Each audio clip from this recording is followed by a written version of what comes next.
Back to सबसे बड़े पाकिस्तान। और अब बात करेंगे वज़ीर-ए-आज़म इमरान खान की, जो कहते हैं कि मुल्क को साफ और शफाफ और सरसब्ज बनाना है और इसकी मुहिम भी कामयाबी से आगे बढ़ रही है। जबकि खैबर पख्तूनख्वा में सयाहत के फ़रोग के लिए भी हुकूमती इक़दाम तेज़ी से जारी हैं। हाँ जी, इसी सिलसिले में वज़ीर-ए-आज़म साहब ने गुज़श्ता रोज़ नारान का दौरा किया, जहाँ उन्हें मुख्तलिफ मनसूबों पर ब्रीफिंग भी दी गई है। और ख़िताब करते हुए वज़ीर-ए-आज़म साहब का कहना था कि clean and green Pakistan Tehreek Insaf का विजन है और आने वाली नस्लों के लिए सरसब्ज और शादाब पाकिस्तान छोड़कर हमने जाना है। बिल्कुल, वज़ीर-ए-आज़म इमरान खान ने टाइगर फोर्स से खिताब करते हुए कहा है कि हमें वो पाकिस्तान छोड़कर जाना है जिस पर आने वाली नस्लें हमारा शुक्रिया अदा करें। माजी में दरख्तों की उन्होंने कहा कि तबाही की गई है और सारी दुनिया फिर हवा हो, कि उन्होंने कहा कि जो है ना इस तरह से हम लोग। वज़ीर-ए-आज़म साहब ये भी गुफ्तगू कर रहे थे इकरा कि मैं सारी दुनिया में गया हूँ, सारी दुनिया फिर के आ चुका हूँ, पाकिस्तान जैसी खूबसूरती मैंने कहीं नहीं देखी। उन्होंने कहा कि सयाहत की वजह से नौकरियाँ मिलेंगी, पैसा आएगा और स्विट्ज़रलैंड सयाहत में हमारे शिमाली इलाकों का मुकाबला भी नहीं कर सकता। लेकिन स्विट्जरलैंड को उन्होंने कहा कि 80 अरब डॉलर सिर्फ सयाहत से ही मिलता है, क्योंकि देखा जाए तो उन्होंने कहा कि इससे मुकाबला तो है नहीं, लेकिन वहाँ से कितना उनका रेवेन्यू जो है वो जनरेट हो रहा है। क्योंकि देखो ना, हर शख्स को पता है कि जी कि हमने छुट्टियां मनाने के लिए स्विट्ज़रलैंड जाना है, तो हमें भी ये कोशिशें करनी पड़ेंगी। और अच्छा पाकिस्तान का इमेज जिस तरह से हम लेके आ रहे हैं, हमें सयाहत के फ़रोग के लिए काम करना होगा। वज़ीर-ए-आज़म ने कहा कि मकामी रज़ाकार जानते हैं कि कौन है जो दरख्त काटते हैं, मकामी रज़ाकार ही बेहतर अंदाज से दरख्तों की हिफाजत कर सकते हैं। वज़ीर-ए-आज़म साहब ने क्या कहा था, आपको वो सुना देते हैं। पाकिस्तान में टूरिज्म हर साल तेजी से बढ़ रही है, तो इसलिए आपका बहुत बड़ा चैलेंज ये है कि जो आप कानून बनाते हैं उनको इम्प्लीमेंट किया जाए, आप सख्ती से इम्प्लीमेंट करें। हमने भी अपने ये सारे टूरिज्म के स्पॉट्स हैं, इनकी हमने उसी तरह ध्यान रखना है। टूरिज्म से अब इतना इलाकों को पैसा आएगा, टूरिज्म की वजह से नौकरियां मिलेंगी, हम अब इतनी डेवलपमेंट कर सकेंगे, यहाँ इसका ऐसा ध्यान रख सकेंगे। स्विट्जरलैंड जो हमारे नॉर्दर्न एरियाज का आधा है, तो सिर्फ टूरिज्म से वो 80 अरब डॉलर कमाते हैं और वो इस इलाके का मुकाबला नहीं कर सकता खूबसूरती में। तो वज़ीर-ए-आज़म खिताब कहे थे, आपने मुलाहजा किया। इसी पर बात करेंगे। वज़ीर मेहनत और सकाफत खैबर पख्तूनख्वा शौकत यूसुफज़ई साहब हमारे साथ मौजूद है। अस्सलाम वालेकुम, गुड मॉर्निंग शौकत यूसुफज़ई साहब। नारान और नवाही इलाकों की अगर बात की जाए तो सयाहत के लिए हुकूमत इस वक्त कौन कौन से प्लान्स वहाँ पर ला रही है? बिस्मिल्लाहिर्रहमानिर्रहीम। देखिए, अल्लाह ताला ने हमें बड़ी खूबसूरत जगह दे रखी है टूरिज़म के हवाले से। अगर आप देखें, दुनिया की खूबसूरत तरीन इलाके हमारे पास हैं, स्पेशली मलकन डिवीज़न, हज़ारा डिवीज़न, ये इस हवाले से बड़े रिच हैं। लेकिन बदकिस्मती से इंफ्रास्ट्रक्चर का इशू था हमारे पास। और इस गवर्नमेंट में आने के बाद आप देखें, वज़ीर-ए-आज़म इमरान खान ने जो विज़न दिया टूरिज़म के हवाले से, वो काफ़ी रिच था और उससे काफ़ी फ़र्क भी पड़ा। एक तरफ जहाँ जंगलात में इजाफा किया गया, वहाँ पे हमने इंफ्रास्ट्रक्चर बनाने की कोशिश की, रसाई दी लोगों की ताकि वो वहाँ जा सके, उन इलाकों तक रसाई कर सके। यूसुफज़ई साहब, खैबर पख्तूनख्वा में दरख्तों के तहफ़्फ़ुज़ की बात कर रहे थे वज़ीर-ए-आज़म साहब, कोई एक्शन प्लान भी दिया उन्होंने? देखिए, एक तो क्लियर कट उन्होंने कहा है कि क्लीन एंड ग्रीन पाकिस्तान, उसका फार्मूला ये है कि आप अपने दरख्तों को बचाएंगे, अपने जंगलात को बचाएंगे। देखिए, जब सख्ती की तो सख्ती ज़ाहिर है सूबों ने उसको इम्प्लीमेंट करना होता है। फिर यहाँ वज़ीर आला महमूद खान के भी आज उन्होंने जिक्र किया स्पेशली। देखिए, टूरिज़म जो डिपार्टमेंट है वो वज़ीर आला ने अपने पास रखा हुआ है। इससे आप इसकी इम्पोर्टेंस का अंदाज़ा लगा सकते हैं कि गवर्नमेंट कितनी सीरियस है। और हम नहीं चाहते कि जिस तरह पहले लकड़ियों की कटाई होती थी, जंगलात की कटाई होती थी गैर कानूनी तरीके से, वो अब किसी सूरत हम नहीं छोड़ सकते, ना छोड़ेंगे। उसकी वजह से क्या हुआ कि जंगलात में इजाफा हो रहा है, ग्रीनरी बढ़ती जा रही है और उसी से जो टूरिज़म है वो उभर रही है। तो मेरे ख्याल से लोग ज़्यादा पसंद करते हैं कि इलाका खूबसूरत भी है, मौसम भी अच्छा हो, लेकिन साथ ग्रीनरी भी हो, नीट एंड क्लीन हो। तो उस जो अभी डेवलपमेंट अथॉरिटीज़ बन रही हैं वो, और दूसरा जो सबसे बड़ी इम्पोर्टेंट चीज़ है कि जो हम टूरिज़म पुलिस बना रहे हैं, उसका तकरीबन खाका मुकम्मल भी हो चुका है, कुछ पुलिस भर्ती भी हो चुकी है और बहुत जल्द उस पर इम्प्लीमेंटेशन भी हो जाएगी। उसका मकसद ये है कि फ्रेंडली पुलिस हो, कि जो बाहर से लोग आए उनको गाइड का काम करे पुलिस, उनको गाइड करे और उनका तहफ़्फ़ुज़ भी करे साथ साथ। लेकिन ये नहीं है कि खौफ की अलामत बन के सामने आए। तो इसीलिए जो टूरिज़म नाम है टूरिज़म पुलिस का दिया, उनकी वर्दी भी आम पुलिस से मुख्तलिफ, ये एक अच्छी शुरुआत है इंशाअल्लाह ताला। सही। शौकत साहब, जिस तरह से हम बात करते हैं किसी भी इलाके में जब हम सयाहत को फ़रोग देते हैं तो वहाँ के जो लोकल होते हैं वो बड़ी अहमियत के हामिल होते हैं। तो लोकल कम्युनिटी को सयाहत के फ़रोग और जंगलात के तहफ़्फ़ुज़ के लिए किस तरह से इस्तेमाल किया जाएगा? देखिए, लोकल लोगों की पार्टिसिपेशन के बगैर तो कुछ नहीं हो सकता है। जगह जहाँ हॉस्पिटलिटी होगी, जहाँ लोग मेहमान नवाज होंगे, ऑटोमेटिकली वहाँ टूरिज्म बढ़ेगा। और यही हम देख रहे हैं कि हमारे हज़ारा डिवीज़न, मलक्कड़ डिवीज़न के जो लोग हैं, बड़े पुरअमन, पीसफुल और बड़े मेहमान नवाज, ये चीज़ जो है वो उसको बूस्ट करती जा रही है। और लोगों को चूँकि उनका लोकल रोज़गार जनरेट हो रहा है, वो उस पर खुश हैं।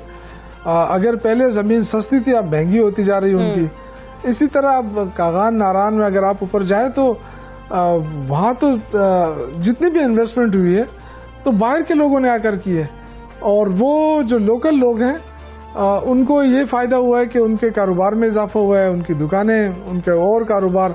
तो ये रेसिप्रोकल बेसिस पे होता है कि आप इन्वेस्टमेंट करें और दूसरा फ़ायदा दूसरों को भी पहुँचे।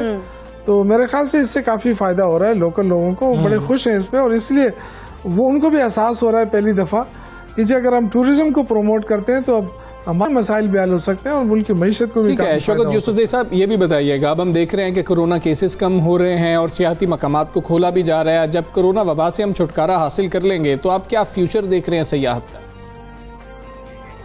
देखिए, कोरोना से तो पूरी दुनिया की सयाहत भी मुतासर हुई, मईशत भी मुतासर हुई। जो रिसेशन आया ग्लोबल, वो तो एक अलग इशू है, लेकिन मैं समझता हूँ कि हमने उससे भरपूर फ़ायदा उठाया है। जो कोरोना का सीज़न चला, यहाँ लोगों को पाबंद किया गया कि जी वो टूरिज्म स्पॉट्स पे ना जाएं, तो उस दौरान काफ़ी काम भी हुआ। ठीक है, जो अथॉरिटीज़ बनाई गई उनके लिए काम किया गया कि जी अगर हम खोलेंगे तो उस पर क्या SOPs होंगी और किस तरह हम टूरिज्म को बूस्ट दे सकते हैं। तो ये हमारे पास बड़ी अच्छी अपॉर्चुनिटी थी, हमने उसको अपॉर्चुनिटी में बदला है। गो की मुश्किलात थी और काफ़ी टूरिस्ट मायूस हुए थे उस वक्त कि जी हमें क्यों नहीं छोड़ा जा रहा, लेकिन जाहिर है हमें उनकी जान भी अजीज़ थी, तो उससे हमने फ़ायदा उठाया। जो मुश्किलात थी, कमियाँ थी, उसको हमने उस दौरान पूरा करने की कोशिश की। और जैसे ही कोरोना का रेशो कम हुआ, टूरिज़म जो स्पॉट्स थे वो खोले गए, लोगों का जाना शुरू हुआ वहाँ। और ये अच्छी बात है कि हम पहले एक चंद स्पॉट्स होते थे, चंद इलाके होते थे, मलम जबा होता था, फिर कालाम, मदियन, बारन, इसके अलावा फिर गलियात होते थे। अब तो बहुत ज़्यादा वसी हो रहा है, कोहिस्तान में भी खुल रहे हैं, स्वात के अंदर मजीद खुल रहे हैं, शांगला है, बुनेर है, दीर है। तो वो इलाके, इस तरह चतराल है, इनमें नए नए स्पॉट्स खुल रहे हैं। और जिन लोगों ने उनका विजिट नहीं किया, वो उन ख्वाहिश है कि वो आए। तो हमारे तो नेशनल लेवल पे काफ़ी टूरिज्म प्रमोट हो चुकी है। हम एक्सपेक्ट करते हैं कि इंटरनेशनल टूरिस्ट भी आए पाकिस्तान और ज़रूर इन इलाकों को देखें। बिल्कुल ठीक है शौकत यूसुफज़ई साहब, बहुत शुक्रिया आपका। सुबह सवेरे पाकिस्तान से आप बात कर रहे थे और सियाहत के फ़रोग के लिए जिस तरह हुकूमत कोशिशें कर रही है, हम उम्मीद करते हैं कि उसी तरह से लोग पाकिस्तान आ रहे होंगे। अभी तो कोरोना की वजह से जो है बहुत ज़्यादा नुकसान हुआ है और तमाम ममालिक को हुआ है, लेकिन पाकिस्तान चूँकि इस फेज़ में था कि हम अभी जो है नए स्पॉट्स लोगों को दिखा रहे थे, बता रहे थे कि पाकिस्तान कितना खूबसूरत है। खैर, फ्यूचर बेहतर ही होगा, मुस्तकबिल बेहतर ही होगा इंशाअल्लाह। और अब हम बात करने जा रहे हैं one of my favourite fruits, लीची की। अच्छा जी, गर्मियों की तो है ख़ास सौगात ही होती है, क्योंकि ये कुछ कम अरसे के लिए आती है, लेकिन जिन लोगों की फेवरेट, जैसे कि हमजा ने कहा है, तो लीची जो है उसके फायदे बहुत ज़्यादा है। जिस तरह जिस कुछ लोगों की होती है कि इकरा को कोई खास पसंद नहीं है, कोई खास वजह, कोई खास लड़ाई लीची के साथ नहीं, लीची से खास लड़ाई नहीं है, लेकिन पता नहीं, मुझे पसंद ही नहीं है शुरू से। अच्छा, लेकिन कहा जाता है कि जो लीची है वो दिल और दिमाग को ताजगी बख्शने के अलावा खाने में भी लजीज होती है। अच्छा हमजा, खाने में तो बहुत लजीज होती है, दिलो दिमाग वाली बात मुझे नहीं पता। इस हवाले से हमने शरकपुर शरीफ में मौजूद है हमारे कुर्बान अली शरकपुरी, उन्हीं से जान लेते हैं कि दिलो दिमाग वाली क्या बात है। जी कुर्बान, बताइए। जी बिल्कुल, पंजाब का शहर शरकपुर शरीफ लीची की पैदावार में ख़ास मुकाम रखता है। गर्मी के मौसम का फल लीची शरकपुर शरीफ में तकरीबन 10,000 एकड़ पर मुहित है। 8 साल में इसका दरख्त तैयार होकर फल देना शुरू करता है। लीची की 2 अक़साम, गोला और सहराई, मशहूर हैं। काश्तकारों का कहना है कि लीची की पैदावार के लिहाज से शरकपुर शरीफ का इलाका ख़ास मुकाम रखता है। यहाँ पर पाए जाने वाली लीची मुल्क भर की फ्रूट मंडियों में ले जाकर फ़रोख्त कर दी जाती है। तिब्बी माहिरीन के मुताबिक लीची तमाम उम्र के अफराद के लिए फ़ायदेमंद फल है। लीची जिस्म को ताजगी और ताकत मुहैया करती है।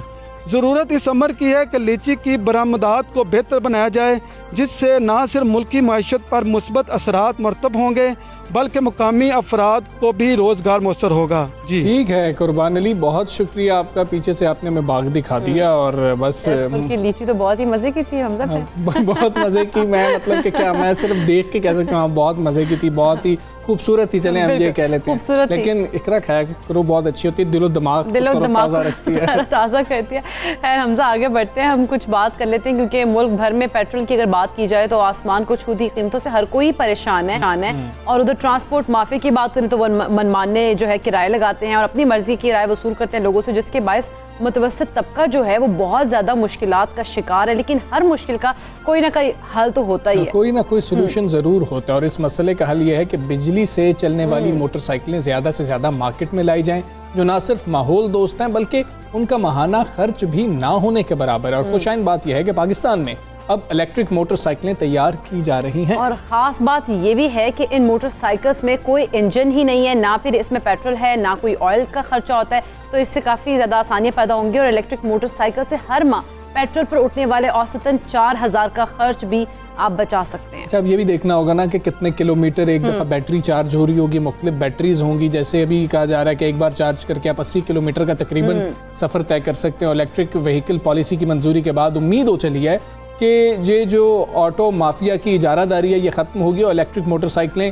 सड़कों पर हम जो है ना देख रहे होंगे वो फराटे भर रही होंगी। अभी कुछ हम देखते हैं, लेकिन अभी मैंने कुछ ऐसी देखी है कि जो लोग कुछ चाइना से मंगवा रहे हैं उनके शायद नंबर नहीं लग रहे होते, कुछ रजिस्ट्रेशन के भी मसाइल शायद आ रहे हैं। मैंने कुछ लोगों से पूछा था जिनको मैंने देखा, वो कहते हैं ये रजिस्टर होती नहीं है, इसका नंबर नहीं लगता है। तो ये भी हम जाने कि हमारे साथ एंटरप्रेन्योर मौजूद है राहिल इकबाल। इकबाल साहब अस्सलाम वालेकुम, good morning ji. Thank you ji. पहले तो मैं ये बताएं, मैं ये इकरा जब बता रही थी कि इंजन नहीं होता, वाकई इंजन नहीं होता क्या? जी एग्जैक्टली जी, ये एक इलेक्ट्रिक बाइक है। सो इलेक्ट्रिक बाइक में इसमें कोई इंजन नहीं है, इसमें कोई चेन नहीं है, इसमें कोई प्लग नहीं है, इसमें कोई किक स्टार्ट नहीं है, इसमें कोई इस तरह की हैसल मैकेनिकल चीज़ नहीं है, इट्स टोटली इलेक्ट्रिक।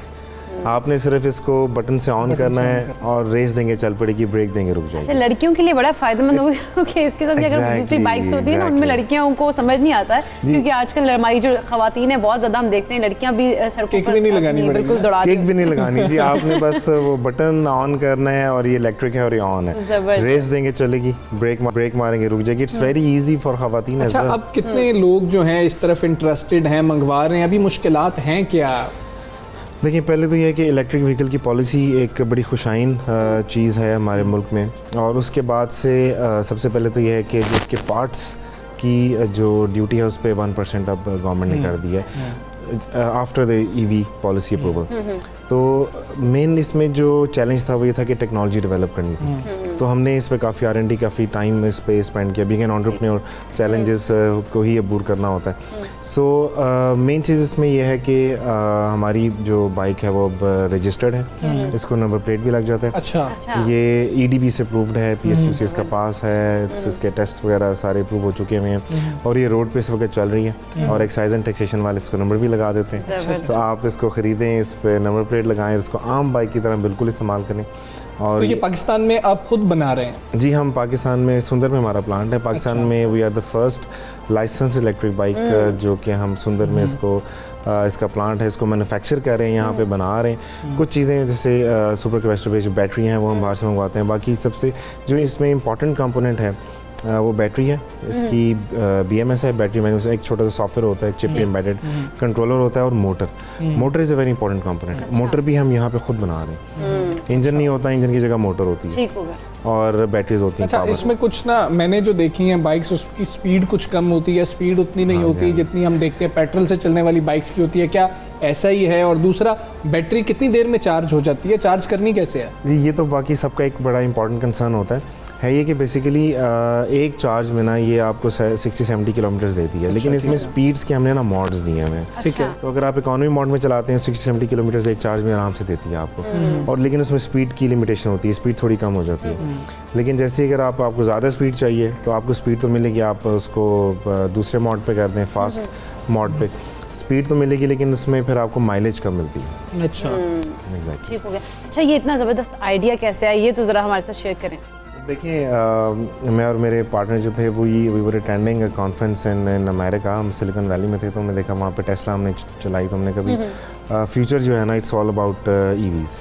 तो क्योंकि सॉफ्टवेयर की फील्ड से हमारा ताल्लुक है और एंटरप्रेन्योर्स हैं, तो एंटरप्रेन्योर्स को ना होता ये है कि यार जो जहन में आ जाए ना कि ये करना है तो फिर हम कहते हैं इसको करना है। ठीक है। तो बस उसमें फिर हमने R&D स्टार्ट किया, इसको स्टडी करना शुरू किया, मतलब डिफरेंट मॉडल्स को, डिफरेंट बाइक्स को स्टडी किया, टेक्नोलॉजी स्टडी की, BMS कंट्रोलर अपना खुद डिज़ाइन किया। तो बस वहाँ से इसको हमने स्टार्ट किया और करते करते चीज़ अब सड़कों पे चल रही है। अच्छा, एक प्रॉब्लम इसमें ये है, कितना टाइम ये चार्ज होते हुए लेती है? क्योंकि लोग ज़रा परेशान होंगे ना कि हमने अच्छा 70 किलोमीटर सफ़र कर लिया है, अब उसके बाद क्या करें, पेट्रोल तो जहाँ पे ख़त्म हुआ, हमें पेट्रोल पंप्स मिल जाते हैं, तो इसको बैटरी को चार्ज किधर करना? क्या कोई ये रिप्लेसेबल बैटरी भी, आप 2 बैटरीज भी कैरी कर सकते हैं? अच्छा, इसमें देखें ये है कि everything is possible, but right now ना आपको सबसे पहली चीज़ देखनी है कि कॉस्ट इफेक्टिव हो, आम बंदे की जो है ना वो रेंज में हो कि वो खरीद सके। तो अब उसमें ये होता है कि अभी करंटली जो मॉडल है हमारा, उसमें ये 4 से 6 घंटे में फुली चार्ज हो जाती है बाइक। ठीक है। और आम किसी भी आप जैसे मोबाइल चार्ज करते हैं, चार्जेस के साथ ही आता है, आप किसी भी सॉकेट में लगाएं, इसको लगा दें, 4 से 6 घंटे में फुली चार्ज हो जाएगी। और फुली चार्ज में आपको 60-70 किलोमीटर आराम से देती है। लेकिन जो इसका अगले जो हम वर्जन्स निकाल रहे हैं उसमें बैटरी एक बहुत अच्छे लेवल की है, उसमें आपको 100 से ऊपर किलोमीटर भी मिल जाएंगे। और वो चार्जिंग भी जो है ना वो फास्ट चार्जर है जो कि घंटे में चार्ज कर देता है। बट अगेन उसमें कॉस्ट बढ़ जाती है, इंफ्रास्ट्रक्चर हमें ज़्यादा चाहिए, हमें जगह जगह पे चार्जिंग स्टेशन चाहिए। तो ये तो एक रेवोल्यूशन है जिसने अगले 4-5 सालों में से गवर्नमेंट ऑफ पाकिस्तान ने भी कहा, इमरान खान साहब ने कहा कि जी अगले 10 साल में 30% the vehicle should be converted to electrical और 2 व्हीलर्स में। और उसमें हमारा टारगेट ये है कि चलें हम एटलीस्ट उसमें से 30% तो हम कर सकें। तो उसको हम लेके चल रहे हैं। तो अभी जो हमने मॉडल निकाला है उसको कॉस्ट इफेक्टिवनेस को सामने रखते हुए। अच्छा, अभी का ये बताएं ना, फिर लोगों का तो इंटरेस्ट इससे भी आएगा ना कि जी हमें कितने में मिल जाएगी ये बाइक, हम कितने में सुंदर आए, सुंदर आके आपसे बाइक लें, बाइक लेके हम चलाना शुरू कर दें। इसका वजह शोरूम तो हमने फिरोजपुर रोड पे बनाया है। अच्छा। तो सुंदर आने की जरूरत नहीं है, फिरोजपुर रोड पे आपको शोरूम मिल जाएगा। 82,500 इसकी रिटेल प्राइस है, 82,500 अच्छा रिटेल प्राइस है। और इसमें अभी अनकरीब इसकी जो लाइसेंस प्लेट की कॉस्ट है वो भी कम हो जाएगी, क्योंकि अभी इस पर 2-3 हज़ार रुपये लग जाता है लाइसेंस प्लेट एक्साइज टैक्सेशन में। वो भी EV में अप्रूव हो गया हुआ है, तो अनकरीब वो भी जो है ना आप समझ लें कि विदिन 500 रुपीज़ आपको रजिस्ट्रेशन भी का प्रोसेस भी हो जाएगा। अच्छा, वेट की बात कर लीजिए, इसका वेट जो है वो क्योंकि होता है ना, मैं इसलिए इंटरेस्ट ले रही हूँ कि मेरा दिल कर रहा है कि मैं भी ये चलाऊंगी तो वेट के लिहाज से, क्योंकि बाइक्स होती हैं काफ़ी हैवी भी होती हैं। जी जी। तो इसका वेट वगैरह कैसा है, नॉर्मल है क्या है? नहीं, नॉर्मल बाइक से इसका भी वेट थोड़ा सा ज़्यादा है, थोड़ा ज़्यादा सा है। उसकी वजह ये है कि बेसिकली हमने रेट्रो फिटिंग, मतलब हमने आम बाइक डिज़ाइन वही रखा है जो आम बाइक की तरह है। वो टैंकी है, बॉडी वही है, बॉडी वही, ऑल तो उसमें ज़रूरत नहीं है। अच्छा, टैंकी की ज़रूरत नहीं है, बिकॉज यू नो आपको फ्यूल नहीं चाहिए, कुछ नहीं चाहिए, बस लोगों को देख के वैसी लगे इसलिए आपने डिज़ाइन एग्जैक्टली। लोग जो यूज़र एक्सेप्टेंस है ना लोगों में, वो है कि हमें शेप वही चाहिए और यूजेज वही चाहिए, क्योंकि उन्हें टैंकी को इस्तेमाल करना होता है। समटाइम्स दे आर कैरिंग कोई सामान रखा होता है, बच्चे बैठे होते हैं, सो उनको वो यूज टू उसी डिज़ाइन और उसी शेप से, सो हमने भी शेप वही रखी है। और अनकरीब फिर फ्यूचर में जैसे ही यूज़र एक्सेप्टेंस बढ़ेगी, हम इसका नया मॉडल लाएंगे, शेप चेंज करेंगे।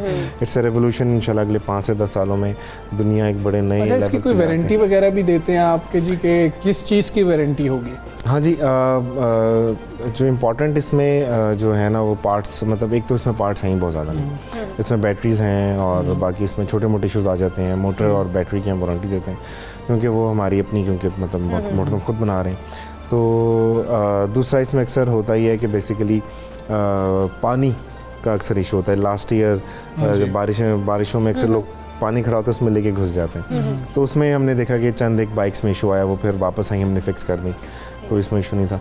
तो लेकिन आम बारिश में, चलती हुई बारिश में बाइक खड़ी हुई है या आप चला रहे हैं, कोई इशू नहीं होता।